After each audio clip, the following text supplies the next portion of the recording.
Dear viewers, good evening to all of you. Today I would like to deal with vocabulary improvement with different parts of speech of a word family. Part 5. Clandestine అని కూడా అంటారు. Clandestine pronunciation కొంచెం క్రిటికల్గా ఉంటుంది. Meaning secret, hidden, often because it is illegal or improper అంటాడు. Proper కాకపోతే improper. సరైనది కాదని అర్థం. ఇల్లీగల్, న్యాయ విరుద్ధం. అటువంటి యాక్టివిటీస్కి ఇది వాడతారనమాట. క్లాండెస్టైన్ అనేది సీక్రెట్ అయిన పదం జనరల్ అయినప్పటికీ అసలు క్లాండెస్టైన్ అని ఇక్కడ రాశాను నేను. సటిల్ డిఫరెన్సెస్ అని రాశాను, ఇక్కడ తెలిసిపోతుంది.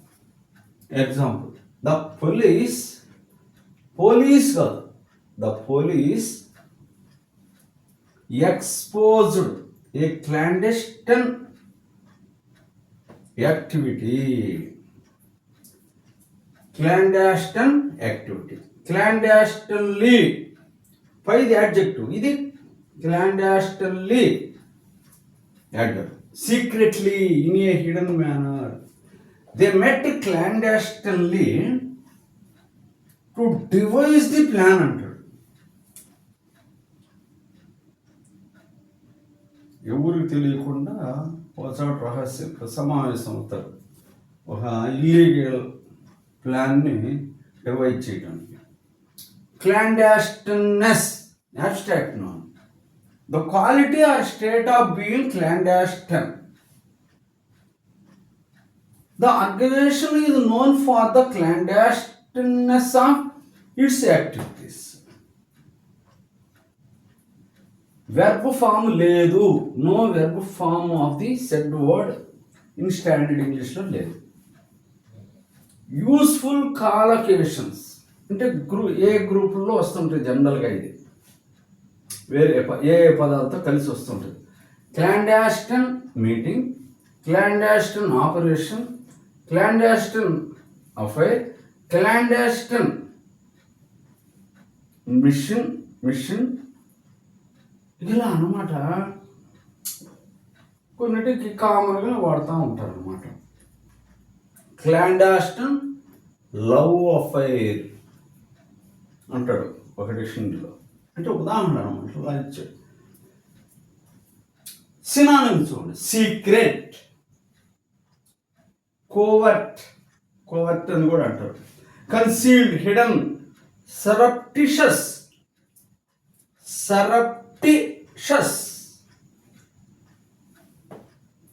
Done stealthily to avoid being noticed. వేరే వాళ్ళు చూడకుండా రహస్యంగా చేయటం అనమాట. రహస్యంగా చేయటం.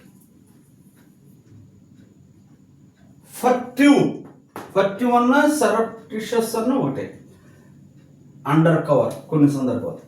యాంటోనిమ్స్, ఓపెన్, సీక్రెట్ కదా. ఇది దానికి ఆపోజిట్ ఏంది? ఓపెన్. యాంటోనిమ్ వ్యతిరేక పదాలు. పబ్లిక్, ఓవెర్ట్. ఇది కోవర్ట్ లేక కువెర్ట్, ఇది ఓవెర్ట్. ట్రాన్స్పరెంట్ అంటే డిఫరెంట్ పార్ట్స్ ఆఫ్ స్పీచ్ ఇచ్చాను. వెర్బు లేదు, వాటికి కొన్నిటికి ఉండకపోవచ్చు వెర్బు. సినానిమ్స్, యాంటోనిమ్స్ ఇచ్చారు. ఇది తెలుసుకుంటే పోటీ పరీక్షలు కానీ నిజ జీవితంలో మాట్లాడేటప్పుడు బాగా ఉపయోగపడుతుంది. తర్వాత సటిల్ డిఫరెన్సెస్ లేక న్యూయాన్సెస్. చూడండి ఎలా రాశాను నేను. న్యూయాన్సెస్ అని పలకాలి దాన్ని. ఎన్యూ అది న్యూయాన్సెస్. సీక్రెట్ అంటే జనరల్గా వాడతారు. Simply not known to others. వేరే ఏమి ఫలానా దృష్టి అట్లే ఉండదు అనమాట. దానికి జనరల్ వర్డ్ అది సీక్రెట్ అనేది. Clandestine secret as it is illegal unauthorised అంటాడు, ఇంప్రాపర్. కోవెర్ట్ డెలిబరేట్లీ హిడెన్, కావాలని దాచిపెట్టడం. Surreptitious, done stealthily, done stealthily. Stealth ఉంది, దానికి stealthy adjective, stealthily adverb. To avoid being noticed, వేరే వాళ్ళు చూడకుండా చేయటం అనమాట. ఒక ఆన్సర్ షీట్ ఉంటుంది, పక్క వాళ్ళు చూడకుండా ఆన్సర్లు గమనిస్తూ ఉంటారు అనమాట. అట్లా వీటిని సటిల్ డిఫరెన్సెస్ ఉంటాయి. పేరుకి సినానిమ్స్ కానీ వాటి మధ్య కూడా కొద్దిగా తేడా ఉంటాయని డేవిడ్ గ్రీన్ మొదలైన వాళ్ళు చాలామంది చెప్తారు. సినానమైంది మాత్రం అదే వాడాలని లేక కాకుండా వాటికి కూడా కొంత లైట్గా తేడాలు ఉంటాయి అన్నమాట. Kill general word, murder, assassinate ఉళ్ళ తేడాలి వాటి మధ్య. ఒక్కో దానికి ఒక్కో పదం వాడతారు. అట్లా ఇవి కూడా ఈ బాగా తెలుసుకుంటే వొకాబులరీకి మంచి పదం ఇది. యూసేజ్లో కూడా అక్కడక్కడ బాగా మంచిగా రిచ్గా మాట్లాడటానికి బాగా ఉదాహరణలు ఇచ్చాను.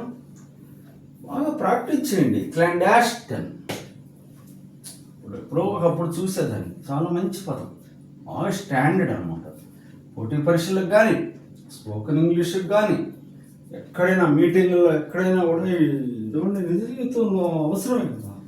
క్లాండాస్టన్ మీటింగ్, క్లాండాస్టన్ ఆపరేషన్, క్లాండాస్టన్ మిషన్, ఇట్లా ఎన్నో వాటికి ఇల్లీగల్గా చేసేటువంటి సీక్రెట్ యాక్టివిటీస్కి వాడతారు అన్నమాట క్లాండాస్టన్.